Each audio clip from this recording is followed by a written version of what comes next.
Merci de préférer la voix des fidèles croyants TV. Pour vous informer, nous sommes en synchronisation avec Radio La Voix des fidèles croyants FM. Mesdames et messieurs, bonsoir à tous. Bonsoir à toutes. Bienvenue à ce journal. Voici la charpente.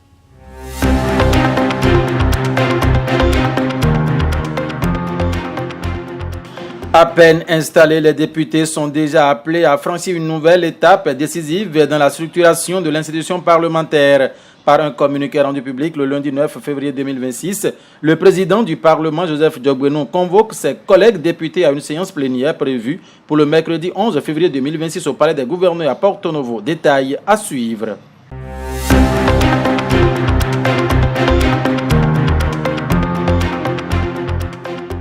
Depuis ce lundi 9 février 2026, la ville de Cotonou abrite une rencontre internationale sur le programme d'analyse des systèmes éducatifs de la CONFEM. Les pays évaluent le PASSEC 2024 et préparent également le cycle 2028.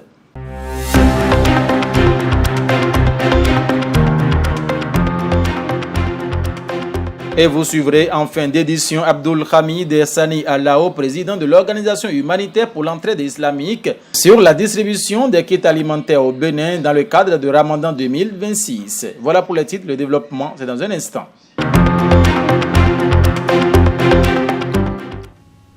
Mesdames et messieurs, à nouveau bienvenue à cette session d'information comme annoncé en titre. Mesdames et messieurs, en date du lundi 9 février 2026, le président nouvellement élu à la tête du Parlement béninois pour les 7 prochaines années, pour le compte de la 10e législature, Maître Joseph Fifame Diogbenou a lancé un communiqué qui invite ses collègues députés à une séance plénière, justement à l'Assemblée nationale ce mercredi. L'essentiel à retenir de ce qui fait le menu de cette session, c'est à suivre à travers ce récit. 3 jours après leur installation et l'élection des 7 membres du bureau de l'Assemblée nationale, les députés de la 10e législature sont convoqués pour la première session parlementaire. Le document signé par le président du Parlement est transmis par Mario Ogutolu, secrétaire général administratif de l'Assemblée nationale, marque l'accélération du processus de mise en place des organes de la nouvelle législature. Les représentants du peuple sont ainsi attendus dans l'hémicycle pour compléter l'architecture institutionnelle du Parlement en procédant à la mise en place des bureaux des commissions permanentes et à la désignation des instances dirigeantes des groupes parlementaires. Au cœur de cette séance plénière figure l'élection des membres des bureaux des 5 commissions permanentes, véritable pilier du travail législatif. Organes techniques et par excellence, ces commissions jouent un rôle central dans l'examen des projets et propositions de loi, mais également dans le contrôle de l'action gouvernementale. Chacune d'elles comprend au moins 13 députés et est dirigée par un bureau de 5 membres. La commission des lois, de l'administration et des droits de l'homme est chargée des questions constitutionnelles, législatives et judiciaires. La commission des finances et des échanges se penche sur le budget de l'État, la fiscalité et les échanges économiques. La commission du plan, de l'équipement et de la production traite des problématiques liées au développement, aux infrastructures et à la production. La commission de l'éducation, de la culture, de l'emploi et des affaires sociales couvre les secteurs sociaux, éducatifs et culturels. Enfin, la commission des relations extérieures, de la coopération au développement, de la défense et de la sécurité intervient sur les questions diplomatiques, de défense et de sécurité nationale. En parallèle, la séance plénière permettra également de procéder à la désignation des bureaux des groupes parlementaires, structure de caractère politique qui organise la vie interne du Parlement. Conformément au règlement intérieur de l'Assemblée nationale, cette responsabilité revient aux 2 formations politiques représentées dans l'hémicycle, à savoir l'Union progressiste Le Renouveau et le Bloc républicain. Avec la mise en place de ces différents organes, l'Assemblée nationale de la 10e législature se dote progressivement de tous les outils nécessaires à l'exercice effectif de ses missions pour les 7 prochaines années, marquant ainsi l'entrée du Parlement dans une phase pleinement opérationnelle de son mandat. Mesdames et messieurs, le rendez-vous est ainsi pris au Palais des Gouverneurs ce mercredi 11 février 2026 pour cette première session qui va réunir les 109 députés nouvellement installés dimanche Le dernier, dans un autre registre à présent, mesdames et messieurs, le directeur du cabinet du ministère des enseignements maternels et primaires, M. Dewanou Avodagwe, a procédé ce lundi 9 février 2025 à Cotonou à l'ouverture officielle de l'atelier international de regroupement des équipes nationales du PASEC. C'est un rendez-vous majeur qui regroupe l'intelligence éducative francophone et qui vise à renforcer l'implication des pays membres de la conférence des ministres des ministères de l'éducation, des États et gouvernements de la francophonie, COFEM, en abrégé, dans la phase finale de l'évaluation PASEC 2024, tout en les préparant à la diffusion et à l'exploitation des résultats, ainsi qu'à la transition vers le cycle d'évaluation PASEC 2028. C'était lundi dernier. Mesdames et messieurs, voici les images. Cotonou accueille depuis ce lundi 9 février 2026 le 4e regroupement des équipes nationales du programme d'analyse des systèmes éducatifs de la Confémène PASEC 2024. Cette rencontre marque une étape déterminante dans la mise en œuvre de l'évaluation PASEC 2024. Cette rencontre marque une étape déterminante dans la mise en œuvre de l'évaluation PASEC 2024. Une activité stratégique qui prépare la publication des résultats et vise à renforcer les capacités des États membres dans le pilotage et l'amélioration de leur système éducatif. Le 4e regroupement des équipes nationales PASEC intervient à la suite des sessions du comité scientifique et du comité de pilotage du PASEC qui se sont tenues respectivement du 3 au 5 décembre 2025 et du 29 au 30 janvier 2026. Précisément à Praia au Cap-Vert. Ces sessions ont permis, entre autres, d'examiner et de valider la stratégie de publication et de diffusion des résultats de l'évaluation PASEC 2024. Elles ont permis également de préparer la production des rapports internationaux et nationaux. Ce regroupement des équipes nationales PASEC vise à renforcer l'implication des pays dans la phase finale de l'évaluation PASEC 2024, tout en les préparant à la diffusion et à l'exploitation des résultats, mais aussi à la transition vers le cycle d'évaluation PASEC 2028. Pour l'occasion, Dewanou Avodagwe, directeur de cabinet du ministère des enseignements maternels et primaires, représentant le ministre Saliman Karimou, a procédé au lancement officiel des travaux. Dans son allocution, il a mis en exergue l'importance de cette dynamique collective fondée sur le partage d'expériences et d'expertise au service de la qualité, de l'équité et de la performance des systèmes éducatifs. L'éducation inclusive et de qualité que nous visons pour 2030 n'est pas un simple slogan, c'est une exigence morale envers notre jeunesse. Le Bénin, sous le leadership du président Patrice Talon, a fait de l'éducation le socle de son plan sectoriel 2018-2030. Nous ne voulons plus seulement scolariser, nous voulons que nos enfants apprennent réellement. Nos priorités sont claires, accès équitable, promotion de l'enseignement et de la formation technique et professionnelle, et surtout une formation des enseignants qui répondent aux défis de la modernité. Chers membres des équipes nationales, je vous exhorte à être des ambassadeurs de la culture de la preuve. Soyez les vecteurs de propositions audacieuses auprès de vos ministres respectifs pour que naissent partout dans notre espace des dispositifs nationaux d'évaluation qui soient à la fois structurés, fonctionnels et performants. Travaillons à consolider ce succès pour que l'excellence ne soit plus une exception, mais la règle dans chacune de nos salles de classe. Ouvert ce lundi 9 février 2026 à Cotonou, les travaux de ce 4e regroupement se poursuivent autour des sessions techniques et d'échanges méthodologiques. Ils portent notamment sur l'analyse des données, l'interprétation des résultats et l'appropriation des outils d'aide à la décision. À travers ces travaux, la Confémène entend accompagner les pays participants dans l'exploitation rigoureuse des résultats du PASEC 2024 afin d'orienter les politiques éducatives et de soutenir des réformes fondées sur des données probantes.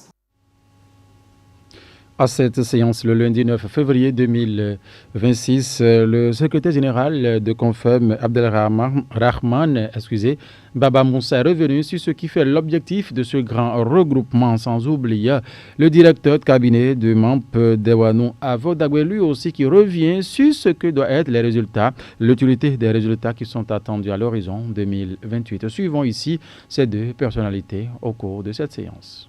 Ce regroupement des équipes nationales PASEC vise à renforcer l'implication des pays dans la phase finale de l'évaluation PASEC 2024, tout en les préparant à la diffusion et à l'exploitation des résultats, mais aussi à la transition, vers le cycle d'évaluation PASEC 2028.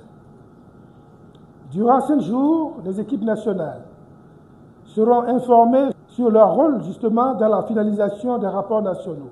Leurs capacités seront renforcées en vue d'une meilleure diffusion et d'une meilleure exploitation des résultats des évaluations PASEC à travers des stratégies, actions, outils et méthodes efficaces et appropriées. Chers membres des équipes nationales, les résultats que vous allez affiner et qui seront portés à la connaissance du monde au dernier trimestre 2026 sont attendus avec une impatience légitime. Pour un pays comme le nôtre, ces données sont bien plus que des chiffres. Elles sont le miroir de nos réformes engagées depuis 2019. Elles nous diront où nous avons réussi et où nous devons redoubler d'efforts pour bâtir ce capital humain indispensable au développement. Mesdames et messieurs, l'événement de taille qui va servir de transition au mois de Shaban, au mois de Ramadan au sein de la communauté musulmane est bien évidemment la foi islamique du Ramadan. C'est donc Firam qui se prépare dans la ville de Cotonou pour accueillir tout participant venu de divers horizons religieux. À quelques jours de cette séance, de cet événement, oui, qui est au cours duquel, nombreux sont attendus. Le secrétaire général au niveau de la communication lance un appel de mobilisation et donne beaucoup plus de précisions sur la Firam. Suivons. La foi islamique du Ramadan. Et c'est un événement qui réunit tous les entrepreneurs, qu'ils soient musulmans ou pas, ça les réunit tous, du moment où ceux qu'ils ont à promouvoir un objet, un article, un service halal qui n'est pas interdit dans la communauté islamique. Alors, nous organisons Firam cette année, qui est la 2e édition, qui commence le samedi prochain, 14 février, et qui prend fin le samedi prochain, 21 février 2026. Firam, ce n'est pas que des expositions. Nous avons également des consultations médicales qui permettent à ce que vous ne savez pas de quoi vous souffrez réellement. Là-bas, du samedi au samedi prochain, vous avez des consultations gratuites que vous pouvez faire pour avoir au moins une information sur l'état de votre santé. Et il n'y a pas que ça, il y a également des jeux que nous avons lancés, des jeux génie en herbe, qui réunissent les écoles coraniques de la zone d'Apakpa, les meilleurs qui doivent compétir entre eux, histoire de dégager la meilleure école qui sera primée. Il y a également de divers jeux que nous avons préparés pour vous. Rassurez-vous, vous ne serez pas déçus. L'autre information aussi qui est très capitale, c'est que nous sommes courant le mois de Ramadan. Du coup, il y a la distribution des vivres pour pouvoir permettre aux frères musulmans de pouvoir mieux gêner le mois de Ramadan. Et au cours du mois de Ramadan, puisque nous démarrons 4 jours avant le Ramadan et 4 jours courant le mois de Ramadan, ces 4 jours courant le mois de Ramadan, nous organisons également l'iftar, la distribution de vivres pour que ceux qui ont jeûné puissent rompre le jeûne dans l'enceinte même du terrain lors de l'organisation de l'événement. Jusqu'à tout à l'heure où je vous parle, nous avons une mobilisation très lente. Au fait, les gens ne se mobilisent pas réellement. Nous avons pour objectif d'atteindre 50 exposants. À ce jour, nous pouvons vous dire que nous ne sommes pas encore à la moitié du nombre d'exposants que nous espérons. Alors là, je lance un appel vivement à tous les exposants, que vous soyez musulmans ou non. Vous avez des articles à promouvoir. Firam est le cadre idéal pour vous de faire la promotion de vos articles. N'hésitez pas à nous contacter. Nous sommes joignables au 01 97 97 02 91 Pour toute information, écrivez-nous sur WhatsApp, appelez-nous à 24h/24, nous allons vous répondre, Inch'Allah. Pour les inscriptions, nous sommes situés à Dédopo, 4e arrondissement. Lorsque vous traversez le pont, vous tournez à votre droite, comme si vous allez vers le cimetière de Apapa.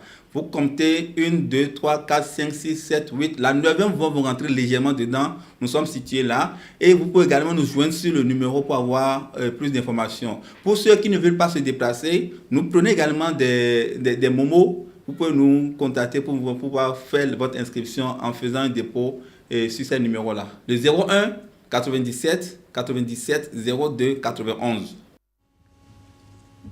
C'était donc tout ce qu'il faut savoir sur l'édition 2026 de la foi islamique de Ramadan au cœur de la ville de Cotonou. L'essentiel à retenir, mesdames et messieurs, vous l'avez eu à travers ces propos du responsable à la communication au sein du comité d'organisation. Nous allons rester dans cette même logique du mois de Ramadan pour nous intéresser à présent à cette initiative de l'organisation humanitaire pour l'entraide islamique, bien évidemment, qui à chaque année procède à la distribution de kits alimentaires au profit de plusieurs communautés du Bénin cette année 2026. 22 communes réparties dans les 12 départements sont retenues afin de recevoir, ces kits alimentaires des mains d'une délégation justement de l'organisation humanitaire pour l'entraide islamique en République du Bénin. Cet événement prévu pour être donc lancé ce mercredi 11 février 2026 est donc dévoilé par ici. Suivons ici le président du comité qui en parle. Comme d'habitude, chaque année, à la veille du mois béni de Ramadan, on essaie de distribuer des kits alimentaires un peu partout dans le Bénin. Surtout avec nos partenaires, le Centre du roi Salman Ben Abdelaziz Al Saoud, qui est à Riyad pour le secours et les œuvres humanitaires. Depuis 6 ans maintenant, ce centre nous accompagne à la veille de chaque Ramadan. Donc on a fait l'année dernière aussi. Cette année, la délégation est déjà là et demain, Inch'Allah, subhanahu wa ta'ala, à Boyikon, nous allons faire le lancement.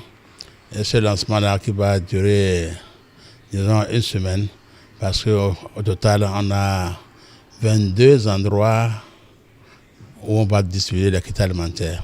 C'est pour la première fois. Dans les années antérieures, l'année passée, c'était seulement dans les 12 départements.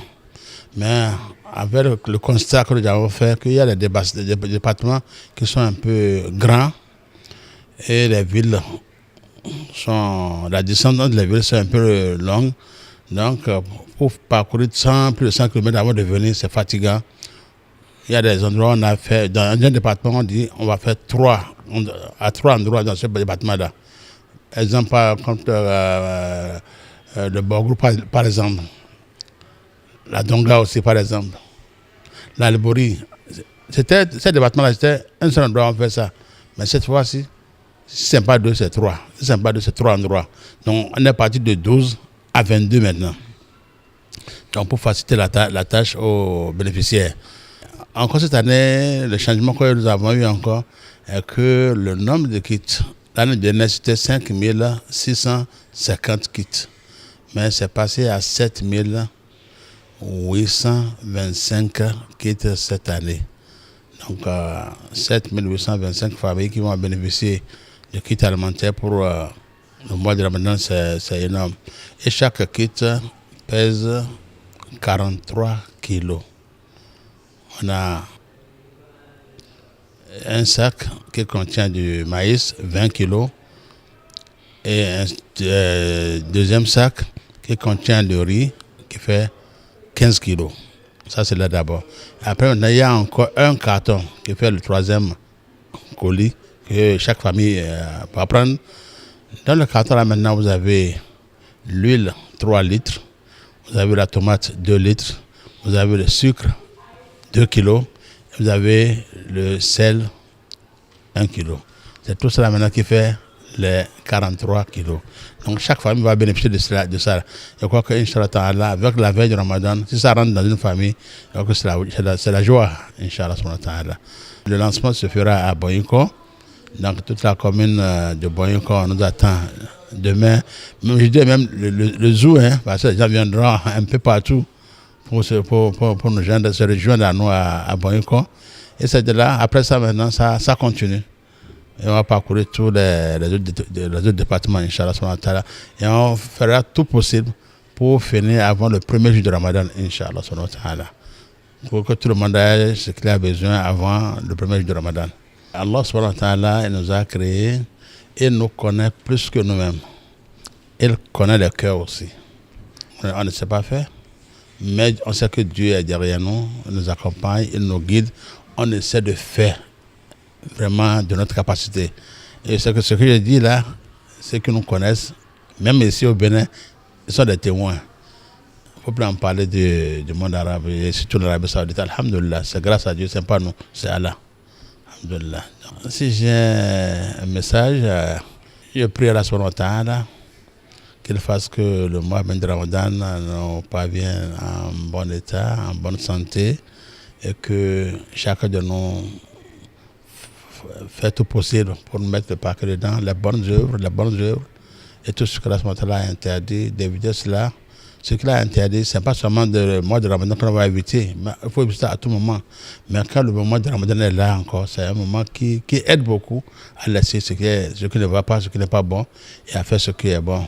Donc chacun de nous s'apprête pour ça, et qu'on implore la subhanahu wa ta'ala qu'il accepte de ça de chez nous. Donc faire quelque chose, mais quand il accepte autre chose encore, donc il faut qu'on l'implore pour qu'il nous fasse tout cela, et que chacun de nous sache que le mois de Ramadan, c'est le mois de partage, c'est le mois de pardon, c'est le mois de tolérance. Donc on doit être tolérant, on doit être aussi